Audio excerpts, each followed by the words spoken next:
Akan berhembus sebuah angin dari bumi Hijaz.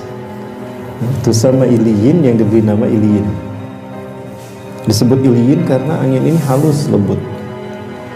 Ya, lembut. Dan dia berhembus dari bumi Hijaz. Hijaz itu antara Mekah dan Madinah. La tamuru ala ahadin, tidaklah melewati seorang pun di antara manusia kana fi qalbihi misqalatin min iman, yang punya iman walau sebesar biji sawi, illa qabadatsu, melainkan angin ini akan mencabut nyawanya. Fayabqa syururun nas, maka yang tersisa di muka bumi adalah seburuk-buruk manusia. Ilaihim tub'asu sa'ah, kepada mereka lah kiamat diutus. Nah, apa yang dimaksud dengan parameter seperti apa? Yang imannya hanya sebesar biji zarah. Ya, mereka iman yang sebesar biji zarah ini adalah iman yang tidak tercampuri oleh syirik. Walaupun imannya banyak, tapi tercampuri dengan syirik, itu lebih bernilai satu biji zarah ketimbang imannya banyak. Ya. Yang mana yang imannya sebiji zarah? Yang apapun hanya untuk Allah. Hanya untuk Allah Subhanahu wa taala imannya, tidak untuk yang lain. Walaupun cuma sedikit, tapi hanya untuk Allah. Itu yang selamat. Yang dengan satu biji zarah itu dia bisa mengucapkan la ilaha illallah. Tidak ada artinya kalau banyak imannya, tapi ilahnya bukan Allah, tapi ilahnya jabatan, ilahnya pangkat, ilahnya 2 miliar. Jangan salah, itu kiai yang tergelincir seperti itu kan. Nah, yang kayak gitu itu tidak disebut imannya sebiji zarah, tidak. Nah, jadi ukurannya adalah tauhid, Mas. Ukurannya tauhid, loyalitas. Oke, Ibu-ibu coba kita buka Quran surat At-Taubah ayat 31. Ketika Rasulullah membaca ayat ini, Adi bin Hatim baru masuk Islam. Beliau dari Bani Israel. Nah, beliau berkata begini, "Ya Rasulullah, aku tidak melihat mereka ruku dan sujud kepada para alim mereka, kepada para rahib mereka. Kok dikatakan mereka menyembahnya? Bagaimana bisa begitu ya Rasulullah?" Nah, apa kata Rasulullah SAW? "Bal ya'budunahum," bahkan sungguh mereka menyembahnya. Bagaimana bisa demikian ya Rasulullah? Kaifa yakunu dzalika?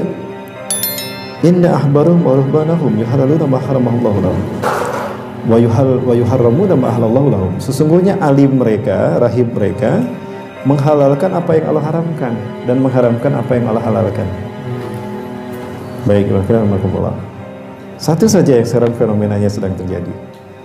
Mengangkat orang pemimpin dari kalangan orang kafir, halal apa haram? Haram kan?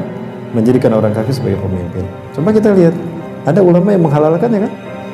Lalu ulama itu diikuti oleh umat. Nah, begitulah cara umat menyembah ulama tadi.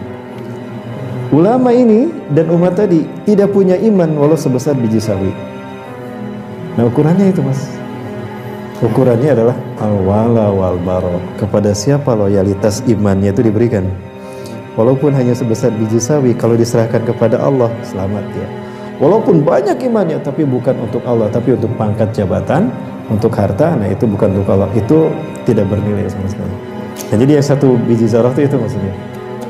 Ya, bukan ukurannya sebesar biji zarah, tidak. Tapi kualitas, tingkat kualitas. Ya, kalau misalnya antara NU versus Muhammadiyah, itu perbedaan dalam masalah furu kan? Akidah tidak bermasalah. Tapi kalau ini akidah, memberikan al-wala wal-bara kepada selain Allah. Nah, ini imannya hangus. Ya, yang satu sebiji zarah pun nggak sah gitu. Karena loyalitasnya bukan untuk Allah Rasul, tapi untuk orang-orang yang memerangi Allah dan Rasul. Buktinya kan ketika Islam dihina, mereka diam saja. Ya, Imam Abu Ali Ad-Doqaqah mengatakan, "Man sakata anil haqqi fahuwa syaitonul akhras." Siapa yang diam saja ketika kebenaran dinistakan, agamanya dihina, Qur'annya dinistakan, dia diam saja, itu setan bisu namanya. Sadidu wa badiru wa qaribu. Sadidu, tingkatkan kualitas amalmu. Wa badiru wa qaribu, dekatkanlah selalu dirimu kepada Allah. Wa badiru, dan segeralah penuhi panggilan Allah. Fa innahu la yudkhilul jannata ahadukum amalu. Karena seseorang masuk surga bukan karena sholatnya, bukan karena hajinya, bukan karena sedekahnya. Ya. Para sahabat kaget, Rasulullah bersabda demikian. Sehingga mereka para sahabat bertanya, "Wala anta ya Rasulullah?" Tidak pula Anda ya Rasulullah. "Wala ana." Begitu pula saya. Saya masuk surga bukan karena amal ibadah saya, kata Rasulullah. Bayangkan sekelas Rasulullah aja amal ibadahnya yang luar biasa, yang kakinya sampai bengkak-bengkak nggak menjamin masuk surga, apalagi kita yang belepotan. Luar biasa ya, yang hisabnya ambura, masya Allah ya, saya maksudnya, tapi pengennya sih masuk surga tanpa hisab ya, subhanallah. Nah, wala anta ya Rasulullah, wala ana. Begitu pula saya, bukan masuk surga karena amal ibadah. Lakin Allah yataghammadani bi rahmati, tapi Allah menjamin saya dengan rahmatnya. Nah, apa yang maksud dengan rahmat Allah? Pertama, rahmat Allah ini adalah karunia yang lebih besar dari nilai surga. Ya. Rahmat lebih besar dari nilai, itu rahmat Allah Subhanahu wa taala. Nah, kemudian dalam satu hadis Rasulullah SAW mengatakan bahwa man arada buhatal jannah falyalzamil jamaah.